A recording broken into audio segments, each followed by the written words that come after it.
देखो बच्चों कठिन सवाल आसान जवाब। क्योंकि गणित हुआ आसान रे बच्चों, गणित हुआ आसान। अंकों का है खेल निराला, जोड़ घटाओं ने क्या कर डाला। क्योंकि गणित हुआ आसान रे बच्चों, गणित हुआ आसान। शून्य का है खेल अजब, अंकों के संग करे गजब। कभी अंकों को शून्य बनाता या अंकों का मान बढ़ाता। क्योंकि गणित हुआ आसान रे बच्चों, गणित हुआ आसान।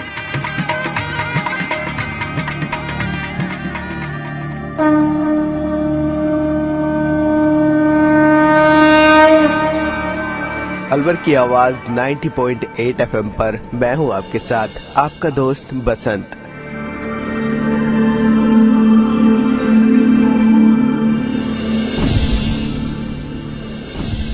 गणित हुआ आसान के एक और अंक के साथ आपके साथ जुड़ गए हैं अलवर की आवाज में।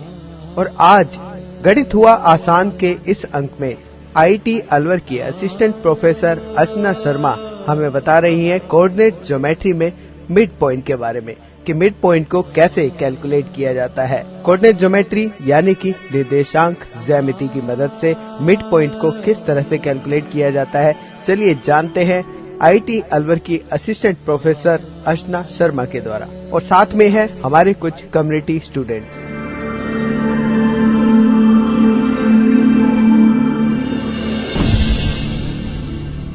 नमस्कार बच्चों, मैं अर्चना शर्मा एक बार फिर से आप लोगों के साथ जुड़ गई हूँ और मैं आईईटी अलवर से assistant professor department of mathematics से। तो एक बार आप लोगों का भी परिचय ले लेते हैं। बताइए बच्चे आप। मेरा नाम मोहम्मद सरफराज है।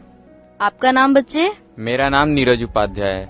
आप बताएं। मेरा नाम अनूप कुमार तिवारी है। आप बताएं। मैं मोरध्वज कुमार। ठीक है, तो आप लोगों को याद होगा हमने पिछले अंक में किस सूत्र को लेकर चर्चा की थी? दूरी सूत्र मैम। ठीक है, दूरी सूत्र में आपने बहुत सारे उदाहरण भी पढ़े। जी मैम। उदाहरणों को समझा, अपने दैनिक जीवन से जोड़ा। ठीक है, तो अब हम बात करेंगे किसी भी रेखाखंड के मध्य बिंदु के निर्देशांक कैसे ज्ञात कर सकते हैं। रेखाखंड आप सब लोग जानते हैं। जी मैम। रेखाखंड क्या होता है बच्चों? जिसकी दो निर्देशांक हो, एक तो उसके फ्रंट साइड में हो और एक उसके रेयर साइड में। आप बताओ मोरध्वज। मैम, जिस रेखा के दोनों साइड 2 पॉइंट होते हो, एक आगे एक पीछे। आप बताएं। मैम, एक कोई सा भी एक बड़ा रेखा ले लिया मैं और उसका मैं खंड करते गया, तोड़ते गया, उसको टुकड़ों में विभाजित करते गया। बिल्कुल तो सही प्राप्त हुआ उसको बिल्कुल रेखाखंड बोलते जाएंगे। बिल्कुल सही, बिल्कुल सही, क्योंकि रेखा अनंत भी हो सकती है। चलिए, तो बच्चों जैसा कि अभी अभी आपने बताया रेखाखंड के लिए, क्योंकि रेखा को हम लोग जानते हैं कि रेखा अनंत भी हो सकती है। ठीक है, तो अगर हम रेखा को खंडों में विभाजित कर दें तो जो आपको रेखा प्राप्त होगी, नई रेखा, उसको हम लोग क्या कहेंगे? रेखा खंड। ठीक है, और जैसा कि रेखा खंड हम कह रहे हैं तो जरूरी है कि उसमें 2 सिरे होंगे। ठीक है, इसीलिए रेखाखंड के कितने सिरे मिलेंगे आपको? 2 सिरे। ठीक है, अगर किसी रेखाखंड को आप निर्देशांक ज्यामिति में लेकर आए, निर्देशांक ज्यामिति मतलब निर्देशांक ज्यामिति में हम क्या स्टडी करते हैं? कार्तीय तल। कार्तीय तल में क्या है? एक्स एक्सिस होता है और एक वाई एक्सिस होता है, मतलब एक प्लेन पे, एक तल पे रखना। बिल्कुल सही, बिल्कुल सही। ठीक है, कितने चतुर्थांश बनते हैं? मैम 4 बनते हैं। ठीक है, आप किसी भी रेखाखंड को अगर उसके निर्देशांक मालूम हो तो क्या आप उस रेखाखंड को कार्तीय तल में निरूपित कर सकते हैं? जी मैम। कर सकते हैं। जी मैम। जानते हैं ना आप निर्देशांक में क्या क्या मिलेगा आपको? भुज, कोटि। ठीक है, भुज क्या होता है? अनूप तुम बताओ। भुज का मतलब होता है उस बिंदु की वाई एक्सिस से लंब की दूरी। लंबवत दूरी। लंबवत दूरी। ठीक है, लंब नहीं, लंबवत दूरी। ठीक है, तो आपको रेखाखंड के निर्देशांक मालूम है। आज जो हमारी चर्चा का विषय है वो है किसी भी रेखाखंड के मध्य बिंदु के निर्देशांक ज्ञात करना।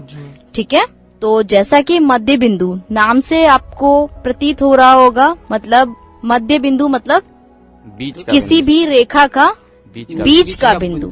ठीक है, तो थोड़ा सा अगर आपने अपनी पिछली कक्षाओं में अगर अध्ययन किया हो गणित का, तो आप मुझे बता सकते हैं कि मध्य बिंदु क्या होता है। सरफराज आप बताइए। मध्य बिंदु वो होता है कि अगर हमारे को पूरी दूरी दिया गया है तो उसके बीच की जो।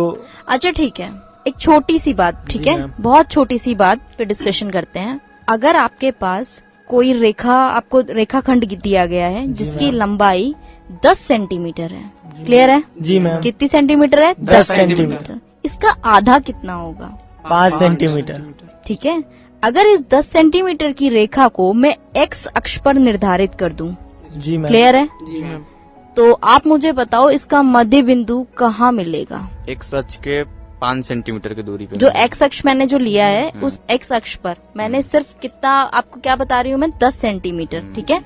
मान लीजिए जो आपका एक्स अक्ष है, अगर हम 0 से, जो मूल बिंदु है, 0 से एक एक इकाई से आगे बढ़ाएंगे अगर अंकों को, तो आपको पता है सबसे पहले क्या मिलेगा हमें 0 के बाद? 1। फिर एक इकाई से आगे बढ़ेगा तो कितना मिलेगा? 2, क्योंकि हम धनात्मक बढ़ोतरी कर रहे हैं। ठीक है। 2, फिर 3, फिर 4, 5, 6, 7, 8, 9, 10।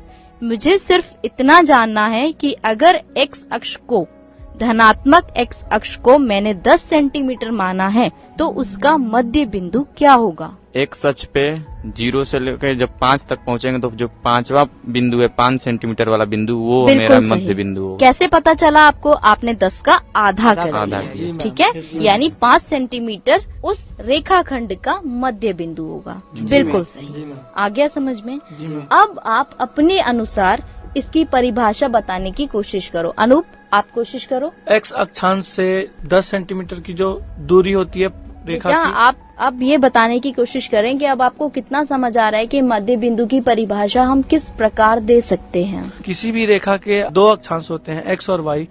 तो एक्स और वाई अगर हम आपने बताया था 10 सेंटीमीटर में हमने लिया पूरा। आप बताएं सरफराज, जितनी भी दूरी हमें, किसी भी रेखाखंड के मध्य बिंदु की क्या परिभाषा होगी?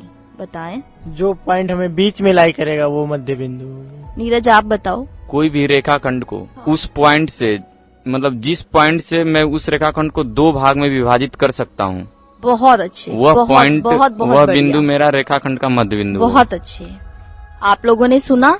अनूप, मैम। मोरध्वज, जी मैम। सुना आपने? जी मैम। समझ आया आपको? जी मैम। बताइए क्या बताया अभी अभी नीरज ने? मैम, अगर किसी रेखाखंड को जिस बिंदु से हम विभाजित कर सकें उस बिंदु, ऐसा विभाजन जो उस रेखा को बराबर 2 भागों में बांट दे, उसे हम बिल्कुल बिंदु उस कहते- बिंदु मध्य को हम उस रेखाखंड का मध्य बिंदु बिंदु कहते हैं। बहुत अच्छे। ठीक है। जी मैम। इसीलिए किसी रेखाखंड का वह बिंदु जिसकी एंड पॉइंट से दूरी या उसके अंत सिरों से दूरी या रेखाखंड के दोनों सिरों से दूरी कैसी हो? समान हो, उसे हम उस रेखाखंड का मध्य बिंदु कहते हैं। ठीक है। जी मैम। इसका मतलब बच्चों, 2 बिंदुओं के बीच का जो मध्य बिंदु है वही हमारे रेखाखंड को जोड़ता है। जी मैम। ठीक है। किसी रेखाखंड के दोनों सिरों के निर्देशांक यदि x1, y1, मैंने आपको पहले भी बताया है कि निर्देशांकों को निर्धारण करने का रूप क्या होता है? ब्रैकेट, फिर x1, y1 ब्रैकेट क्लोज, फिर दूसरा बिंदु x2, y2। ठीक है। ब्रैकेट शुरू करेंगे, फिर x2 आएगा, y2 ब्रैकेट बंद। मान लीजिए ये दोनों निर्देशांक आपके किसी रेखाखंड के दोनों सिरों की स्थिति बताते हैं। जी मैम। ठीक जी है। मैम। तो अब हमें इसी रेखाखंड के मध्य बिंदु ज्ञात करने हैं। जी ठीक है। जैसा कि मध्य बिंदु यानी कि आप माध्य ज्ञात करना चाहते हैं। ठीक है। जी मैम। तो मध्य बिंदु का सूत्र क्या होगा? सबसे पहले मध्य बिंदु भी बिंदु है, कार्तीय तल पर है। जी मैम। इसका मतलब मध्य बिंदु के निर्देशांक होंगे। कुछ लंबाई x अक्ष से होगी, कुछ लंबाई y अक्ष से होगी। ठीक है। जी मैम। तो मध्य बिंदु का जो सूत्र है वो भुजों के योग का आधा तथा कोटि के योग का आधा। जी मैम। ठीक है। Yes ma'am. यानी जो मध्य बिंदु के निर्देशांक हम ज्ञात करेंगे वो कैसे ज्ञात करेंगे? जो आपको पहले से 2 बिंदु, 2 रेखाखंड के जो सिरे जी मैम। के निर्देशांक ज्ञात हैं, सबसे पहले आपको दोनों भुजों का योग करना है। तो भुज कौन कौन से हैं? x1 और x2। तो दोनों भुजों का योग करना हो। योग का आधा, कॉमा दोनों कोटियों का योग यानी y1 प्लस y2 का आधा। ठीक है। तो मध्य बिंदु का सूत्र क्या बन जाएगा नीरज? मैम x1 प्लस, पहले तो छोटा कोष्ठ लगाएंगे, बिल्कुल। फिर x1 प्लस x2 बटा में 2, बटा में 2, यानी x1 प्लस x2 का जो योग आएगा उसको 2 से विभाजित करेंगे, फिर कॉमा कॉमा लगाएंगे, फिर y1 प्लस y2 बटा में 2 कर देंगे, यानी उसको भी विभाजित कर देंगे। बिल्कुल सही, और फिर बहुत छोटा अच्छे कोष्ठ नीरज, बंद कर देंगे। बहुत अच्छे नीरज। ठीक है, तो चलिए अनूप जल्दी से बता दो मध्य बिंदु का सूत्र क्या होगा। अनूप बताओ। छोटा कोष्ठ x1 plus x2 upon 2 plus y1 plus y2 upon 2। इसका मतलब जो x1 प्लस x2 का योग है उसका आधा, y1 प्लस y2 का जो योग है उसका आधा। बिल्कुल, बहुत सही। अब एक बहुत छोटा सा उदाहरण हम लेकर चलेंगे, ठीक है। जी मैम। 2 बिंदु के निर्देशांक दिए हुए हैं, लिखिए। पहले बिंदु का निर्देशांक 2,3, यानी ब्रैकेट में क्या लिखना है आपको? 2,3। दूसरे बिंदु के निर्देशांक 4,5। तो बताइए ऐसा रेखाखंड जिसके ये दोनों बिंदु सिरे हों, उसका मध्य बिंदु के निर्देशांक कैसे ज्ञात होंगे? पहले तो मैम x1 और x2 के जैसे हम लोग सूत्र में पढ़े थे। आप मुझे बताएं कि आपके पास 2,3 एक बिंदु के निर्देशांक, 4,5 दूसरे बिंदु के निर्देशांक हैं।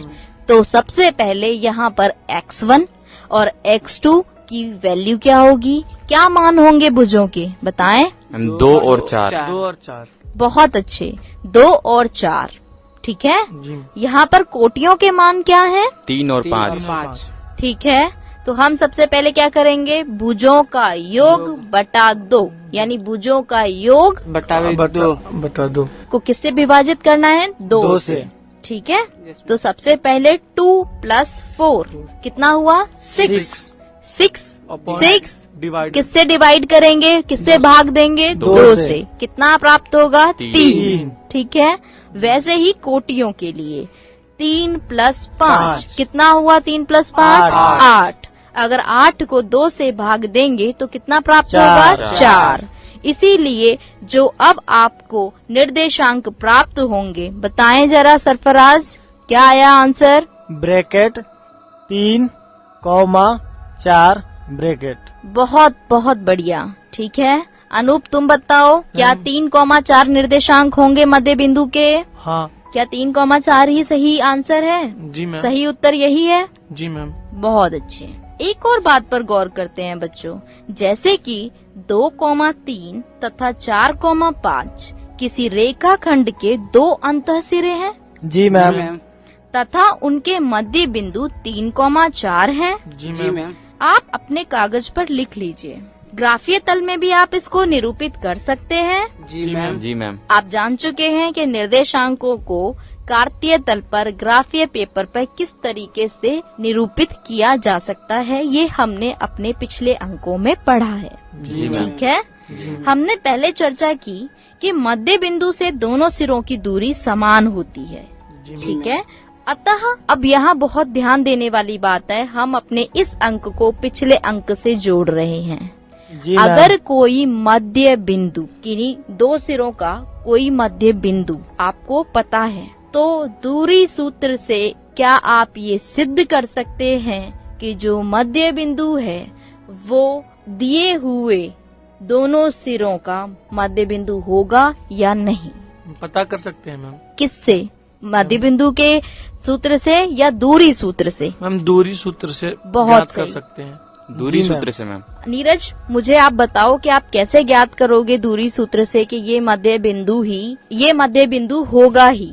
ठीक है मैम। बताइए। मैम जैसे कि फर्स्ट सिरा जो मतलब शुरू का जो अपना जो निर्देशांक दिया हुआ है वो दिया है 2 और 3, और जो अपना मध्य बिंदु हमने निकाला वो 3 और 4 निकाला। तो शुरू के सिरा से, जो कि शुरुआत का सिरा है, बिल्कुल उससे सही। लेके और मध्य बिंदु के सिरे के बीच का दूरी निकाल लेंगे दूरी सूत्र से। बिल्कुल सही। तो दूरी सूत्र से जब उसका मैं निकाल रहा हूँ तो वो जो लेंथ आ रहा है अपना √2 आ रहा है। मुझे बताइए कि आपने दूरी सूत्र कैसे हाँ उपयोग मैम। किया? जैसे कि 2 और 3 है और मध्य बिंदु का 3 और 4 है, 2 और 3 है और मध्य बिंदु का 3 और 4 है। देखिए जो पहला सिरा है उसके निर्देशांक 2,3 है जी मैम। और मध्य बिंदु के निर्देशांक 3,4 है। जी मैम। ठीक है, दूरी सूत्र क्या होता है बच्चों?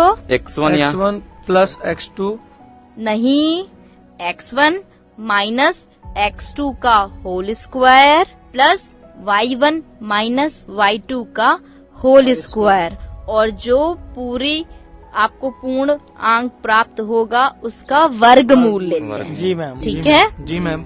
तो अब मुझे बताइए यहाँ पर x1 और x2 क्या है, y1 और y2 क्या है? x1 यहाँ पे 2 है और x2 यहाँ पे 3 है, तो और यहाँ पे y1 भी 3 है और y2 4 है। तो जब इसको फॉर्मूला में रखते हैं तो अपना दूरी सूत्र फॉर्मूला ये होता है कि x2 माइनस x1 का होल स्क्वायर। हाँ, आप x1 माइनस एक्स स्क्वायर भी, x1 माइनस x2 भी बोल सकते हैं तो और माइनस में x2 आएगा माइनस तो- x1 भी हाँ, बोल सकते हैं। तो यहाँ पे जब x1 माइनस x2 का होल स्क्वायर करते हैं तो 3 माइनस 2 का होल स्क्वायर, यानी कि 2 माइनस 3 का होल स्क्वायर। 3 माइनस 2 का होल स्क्वायर या 2 माइनस 3 का होल स्क्वायर सेम ही तो आएगा। हाँ, लेकिन अगर आपने सूत्र में x1 माइनस x2 का होल स्क्वायर यूज किया है हाँ। तो आपको 2 माइनस 3 ही करना यस होगा। मैम, 2 माइनस 3 का होल स्क्वायर कर दिए, फिर प्लस कर दिए, फिर 3 माइनस 4 का होल स्क्वायर कर बिल्कुल दिए। सही। तो अब जो आया राशि जो आपको प्राप्त हुई है वो है 2।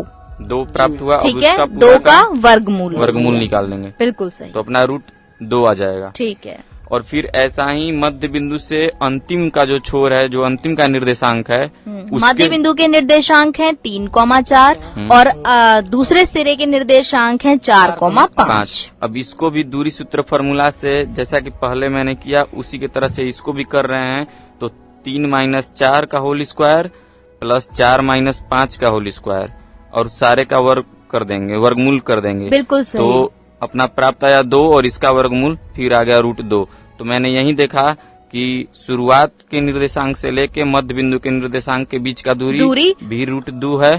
हाँ। और मध्य बिंदु से लेके अंतिम के निर्देशांक स्क्वायर के बीच रूट का 2 दूरी है और मध्य बिंदु से अंत सिरे की दूरी जो दूसरा सिरा है उसकी दूरी भी स्क्वायर रूट 2 है, यानी दोनों की ही दूरियां समान हैं। अतः ये सिद्ध होता है कि 3,4 ही 2,3 तथा 4,5 का मध्य बिंदु होगा। ठीक है, बहुत अच्छे, बहुत बढ़िया। ठीक है, और एक और बात मैं बच्चों आपको यही बताना चाहूंगी कि मध्य बिंदु अगर आप किसी रेखाखंड का ज्ञात करना चाहते हैं तो वो रेखाखंड क्षैतिज हो सकती है, ठीक है, ऊर्ध्वाधर भी हो सकती है और डायगोनल भी हो सकती है, तिरछी। जी मैम। ठीक है, जरूरी नहीं है कि क्षैतिज दिशा में ही आप रेखाखंड का मध्य बिंदु ज्ञात कर सकते हैं या ऊर्ध्वाधर में ही ज्ञात करेंगे। रेखाखंड किसी भी दिशा में हो सकती है, ठीक है, और आप उसका मध्य बिंदु इसी मध्य बिंदु सूत्र की सहायता से ज्ञात कर सकते हैं। बहुत अच्छे। तो बताइए जो दूरी ज्ञात की थी वो कितनी आई थी मध्य बिंदु से दोनों सिरों की? रूट 2। Root 2, square root 2। बिल्कुल सही। तो फिर बताओ 3,4 रेखा का मध्य बिंदु है या नहीं? जी मैम है। समान दूरी पे है या नहीं? जी मैम। बिल्कुल सही। अब हम मिड पॉइंट यानी मध्य बिंदु को एक और उदाहरण से समझते हैं। जी मैम। बहुत अच्छे से आप समझिएगा। जी मैम। और ये एग्जाम्पल्स मैं आपको पहले भी बता चुकी हूँ जब हमने अपने पहले अंक में निर्देशांक ज्यामिति की शुरुआत की थी। तब हमने बताया था कि निर्देशांक ज्यामिति का रियल लाइफ में बहुत बड़ा उपयोग है। ठीक है, आपको मैंने शुरुआत में भी बताया था कि आपको याद हो जो वीडियो गेम्स आप लोग खेलते हैं, जी मैम। तो वीडियो गेम में आपको पता होता है पर्टिकुलर जगह पर आपको मालूम होता है कॉइन लेना है। जी मैम। मारियो का गेम खेलते हैं, कॉइन्स लेने होते हैं आपको, तो आपको ये पता होता है कि यहीं पर कॉइन मिलेगा। ठीक है, तो ये जो स्थान है, कॉइन्स लेने के स्थान हुए या खजाना जहाँ छुपा होता है, ये सारे स्थान निर्देशांक ज्यामिति की मदद से ही निर्धारित किए जाते हैं। जो आपका वीडियो गेम होता है, उस वीडियो गेम जो सरफेस आपको दिखाई देती है उसको बिल्कुल किसकी तरह माना जाता है? कोऑर्डिनेट प्लेन की तरह, कार्तीय तल की तरह। उसको कैसे समझा जाता है? कार्तीय तल की तरह। तो पहले मैं अब आपको उदाहरण देती हूँ। यदि कंप्यूटर सॉफ्टवेयर इंजीनियर जी जो मैम। सॉफ्टवेयर गेम्स बनाते हैं, जी मैम। ठीक है, एक वीडियो गेम डिजाइन कर रहे हैं, जी मैम। ठीक है, डिजाइनिंग के दौरान जी मैम। वो जो गेम है उस गेम में चोरों को खजाना ढूंढना है, जी मैम। और जो खजाना है वो एक पेड़, जो रास्ते में एक पेड़ आएगा, जी मैम। पेड़ के कुछ दूरी पर एक बड़ा पत्थर आएगा, जी मैम। उसके बिल्कुल मध्य बिंदु पर स्थित करना है। मतलब जब वीडियो गेम डिजाइन हो रहा है तब जी की मैम। बात कर रहे हैं हम लोग। जी मैम। तो खजाने को कहाँ पर उनको प्लेस करना है?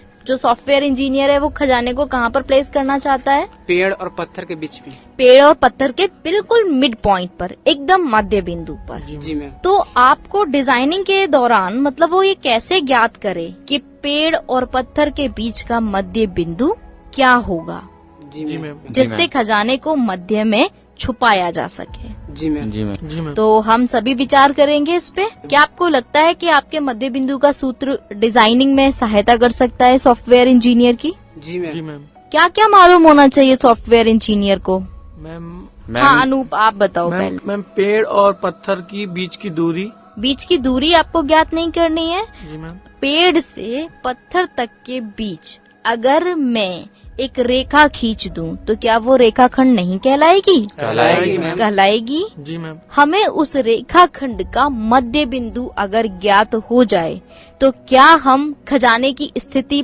ज्ञात कर पाएंगे बिल्कुल जी मैम। मैम। कि हमें खजाने को कहाँ स्थापित करना चाहिए? जी जी मैम। मैम। तो मैं आपसे जानना चाहती हूँ, नीरज आप बताएं कि आपको अगर इसी रेखाखंड का पेड़ से पत्थर तक के बीच का जो दूरी है, हमने उसको क्या मान लिया है? एक रेखाखंड। रेखाखंड।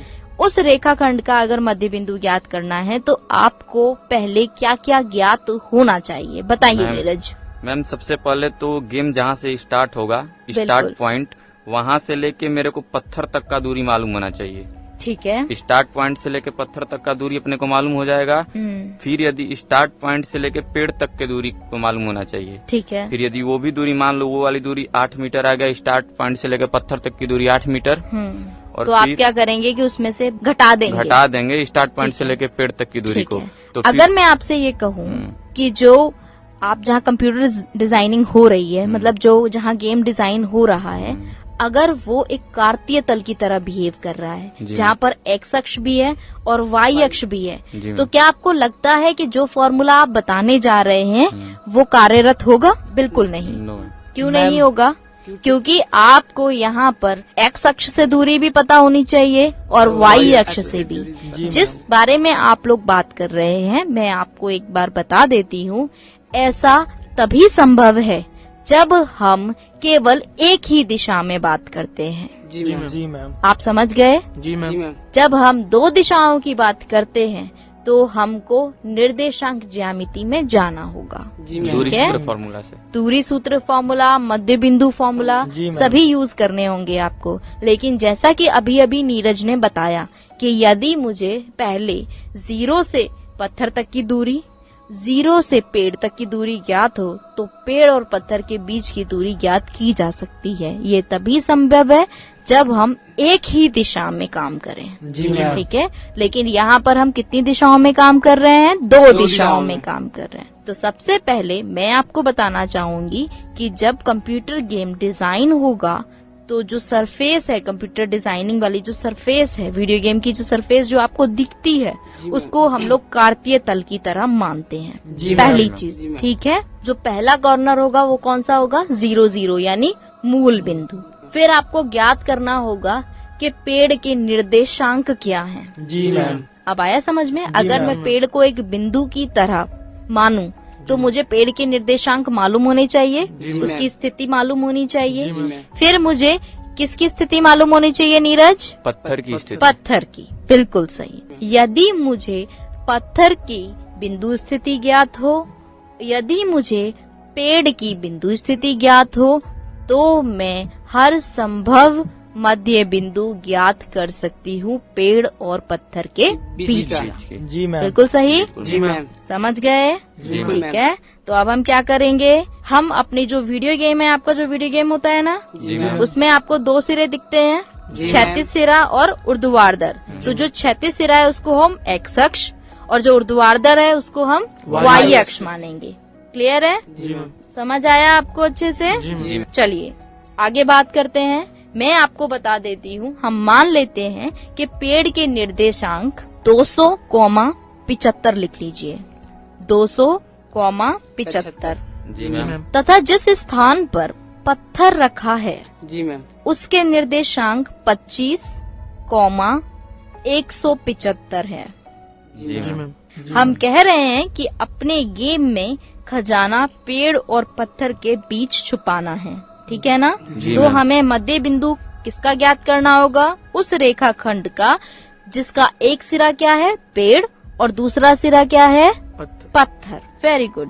अतः मध्य बिंदु से ज्ञात करो कि खजाने की बिंदु स्थिति क्या होनी चाहिए। चलिए जल्दी जल्दी बताइए। मैम 225 का 2 से भाग दे देंगे, वो आ जाएगा मेरा x अक्ष मध्य बिंदु का x निर्देशांक, हाँ हाँ, और जो 75 प्लस 175 कर देंगे तो 250 आएगा, उसको यदि 2 से विभाजित कर देंगे तो जो 125 आएगा वो हो जाएगा y निर्देशांक। ठीक है। अब यानी- मैं आपको थोड़ा सा बताना चाहूंगी। सबसे पहले हम क्या करेंगे? पेड़ के बिंदु का भुज लेंगे। पेड़ के बिंदु का भुज क्या है बच्चों? 200,75 कितना है?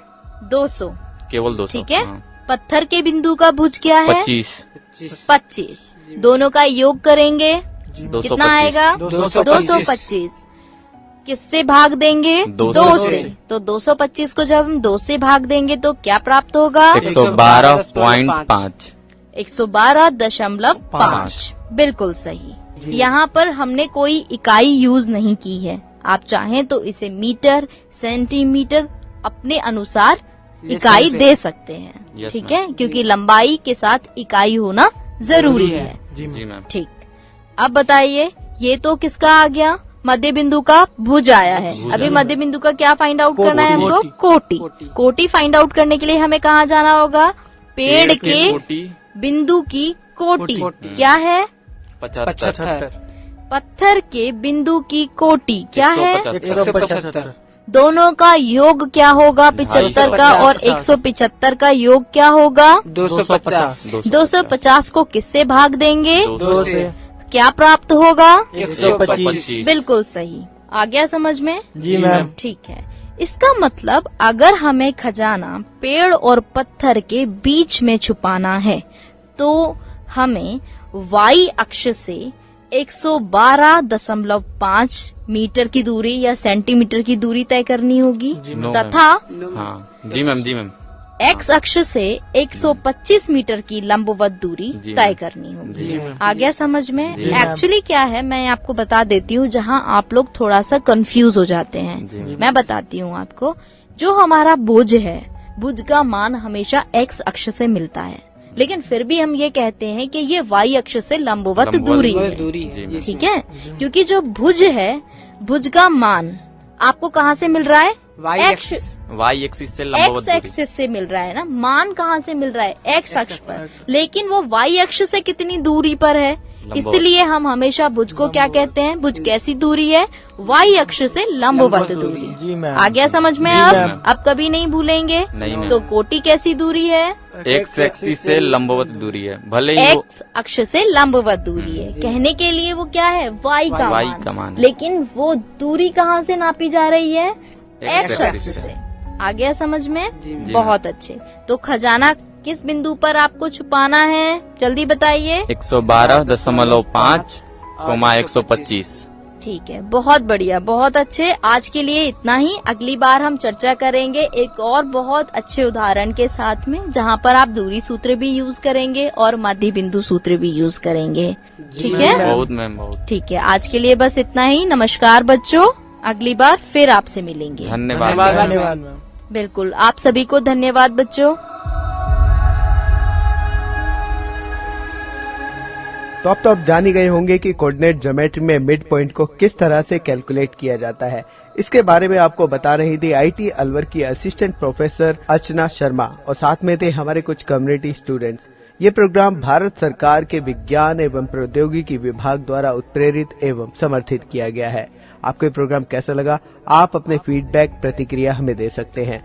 फीडबैक देने के लिए हमारा पता है कम्युनिटी रेडियो अलवर की आवाज 90.8 megahertz, IT group of institutions, north extension, MIA Alwar, Rajasthan. हमारे फोन नंबर हैं 9587908908 और दूसरा नंबर है 014451211190। आप हमें मेल भी कर सकते हैं।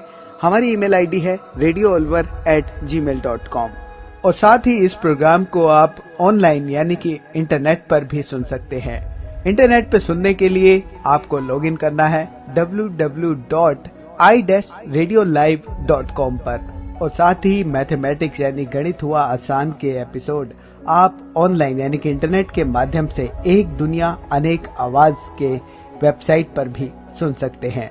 वेबसाइट है www.edaa.in।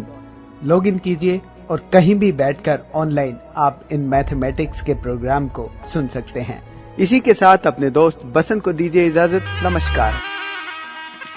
आओ बच्चों, देखो बच्चों, कठिन सवाल आसान जवाब। क्योंकि गणित हुआ आसान रे बच्चों, गणित हुआ आसान। अंकों का है खेल निराला, जोड़ घटाओं ने क्या कर डाला। क्योंकि गणित हुआ आसान रे बच्चों, गणित हुआ आसान। शून्य का है खेल अजब, अंकों के संग करे गजब। कभी अंकों को शून्य बनाता या अंकों का मान बढ़ाता। क्योंकि गणित हुआ आसान रे बच्चों, गणित हुआ आसान।